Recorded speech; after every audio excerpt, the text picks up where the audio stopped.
Hi Internet, I'm Tango. I'm not muted, and these are Tango's takes. And the take for today, February 8th, 2021, is on labeling yourself. Now, we use labels all the time in life. And there's a purpose to that. I'm going to get to it. But before I get into this take in depth, I want to say I am not an expert on the subject matter I'm going to cover here. But I'm trying to understand, and that's really the best anyone can do. That's a good thing. The purpose of labels, whether you're labeling a person or a thing, is to help you quickly understand about the thing. So if I go look at containers, say baking ingredient containers that once upon a time they didn't come in clear. They came in very 70s and 80s pastel colors, and they were generally unlabeled. You had to put a label on them to figure out what the things were. So you might label one flour or one sugar. Or if you were a detailed baker, you might have bread flour, maza flour, all-purpose flour, whole wheat flour. The point is the label tells you what's in the container, and if you change the label on the container, you expect the contents of the container to change. But if you are labeling a person and you change the label, nothing about that person has changed, though your change in perception of them, their change in the perception of themselves, or a change in understanding of what labels mean may have changed. So this is going to start with a common label everyone has, because while everyone has a label for name, and sometimes has multiple names, the most common label after that is normally sex and gender. And those are actually two different labels. Sex is a physical characteristic of genetics at a super, super basic level. There are more than two. I don't speak the genetics, I don't understand it, but there are more than two sexes. Now we're going to touch on another label that kind of connects sex with gender, and that label is cisgender. A person who is labeled as cisgender is not being insulted. A person who is labeled as cisgender, their gender is aligned with their birth sex. And gender is a spectrum, such as boy and man, girl and woman, which are evolutions of the same gender, arguably. Agender, gender fluid, and even transgender. These are labels that help you understand something about a person. Sexuality is another common label, and sexuality can also be a bit of a spectrum, with some of the most common ones being heterosexual, homosexual, demisexual, asexual, pansexual, and bisexual. Yep, I just used a whole lot of prefixes, and we're going to get to that. I'm actually reading from an outline today because I want to make sure I cover everything in here. Because the labels we use can be important in helping you understand about someone, but they don't necessarily provide details. And labels are not always applicable to only one thing. I just realized I forgot to open something I needed. There we go. Sometimes you get very specialized labels that are merged indicators. I mentioned homosexuality earlier. Homosexuality simply tells you that a person is interested in someone of the same sex. It doesn't provide you any other information. And so there are two very popular homosexual labels that provide more information because they flag a person's gender identity along with their interest. And those are gay for a person whose gender is male, is interested in other males, and lesbian, where a person is female and is interested in other people who are female, or presents as female, or perceives as female. Their gender identity is female. Yeah, this is a complicated topic at times. And this is because labels evolve when they apply to people. You get terms like genderqueer, aka my gender identity is ill-defined under normal terms. Other things don't apply.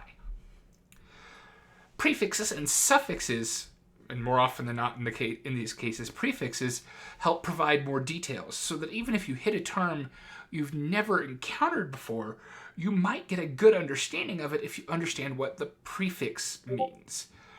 A friend of mine tweeted over the weekend that they hadn't put it to words much, but they talked with some of their friends about it over the weekend, and the closest thing they feel to their gender identity is demi-male. And I read this, and I knew exactly what they meant. They're not totally a guy, they're not totally agender, and that is a gender identity. Genderqueer was also there, but demi-male in particular, in my personal opinion, shows a bias towards a male identifying gender, but it doesn't exclude anything else. This person uses another kind of labels, like so many of us, pronouns. Their chosen pronouns are he and they. They prefer to use either of those. I am personally biased towards male pronouns, but I am not offended if someone uses a singular they in my direction. Whereas some people prefer to have a singular they used, and singular they is older than singular you. The primary purpose of labels is to help quickly understand something about another person, but their secondary purpose is to help us understand ourselves. Sometimes you encounter a label, and upon understanding what it means, you realize that the label applies to you, and it helps you understand the way you felt, the way you've acted, the way your mind works, the way your body works, so that you can make the next step in being comfortable with yourself. Ursula Vernon has a beautiful piece of art referencing a Mercedes Lackey story. And the art shows a female-looking character reading a book and has paused and looked up, and above them is this thing going, wait, that's an option? And when Ursula read this book, it was her first encounter with same-sex couples, with homosexuality. And this is why representation matters. Now, Ursula identifies as a straight woman. That is perfectly fine, and there is nothing wrong with that. But representation matters, and anyone seeing other people like them who think, act, behave, and look like them connect with those people, and they get a better understanding about themselves. This is why, say in Star Trek Discovery, you have so many women of so many different skin types and apparent nationalities playing a variety of characters. Representation matters.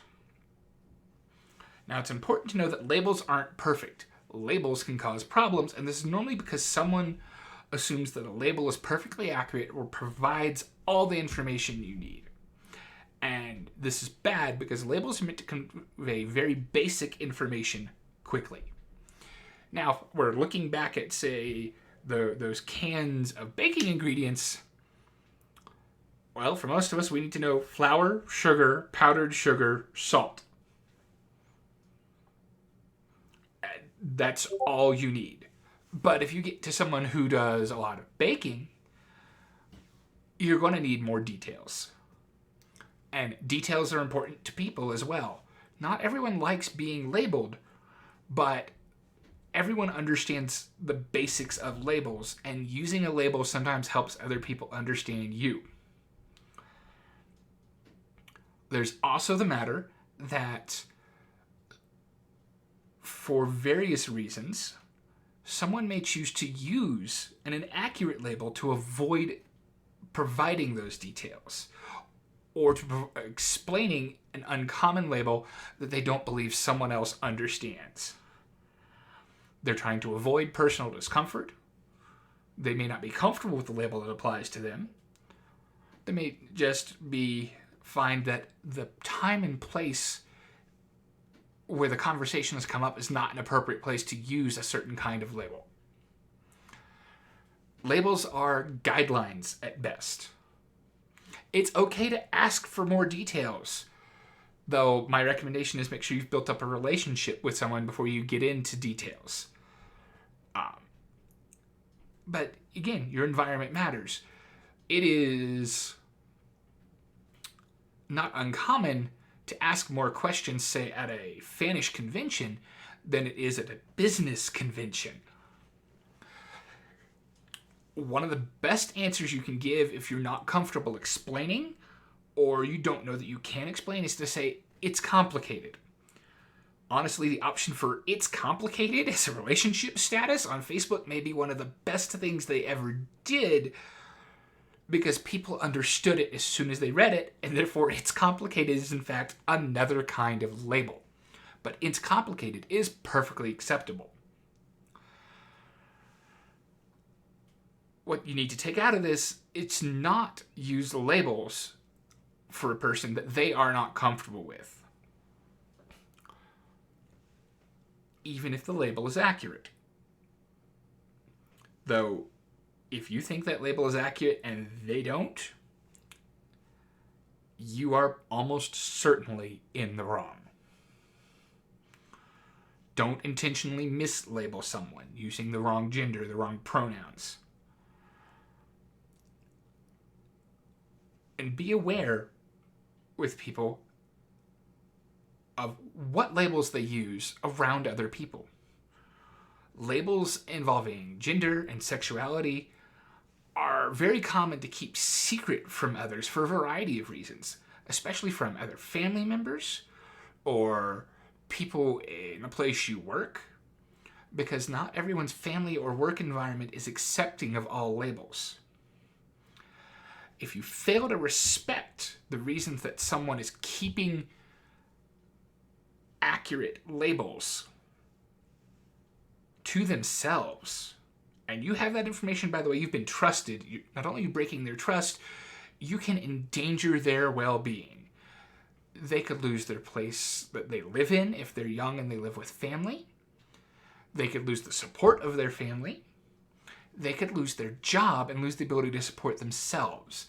Because even here in the United States, there are places you can be fired just because you're gay. And while people have attempted to change the laws around that, the fact that there is at-will employment and similar things means that some places can just fire you for almost any reason, and they don't have to put the actual reason on a piece of paper so long as they can come up with some sort of supportive statement. They can choose to end your employment at any time. Failing to respect the labels that people use around other people, or just in general, is a threat to their health. Don't do that. I want people to be safe and healthy. I want to see my friends again. And choosing labels that work best for you in a given situation is the best way to stay safe and healthy out there. So I can see you next time.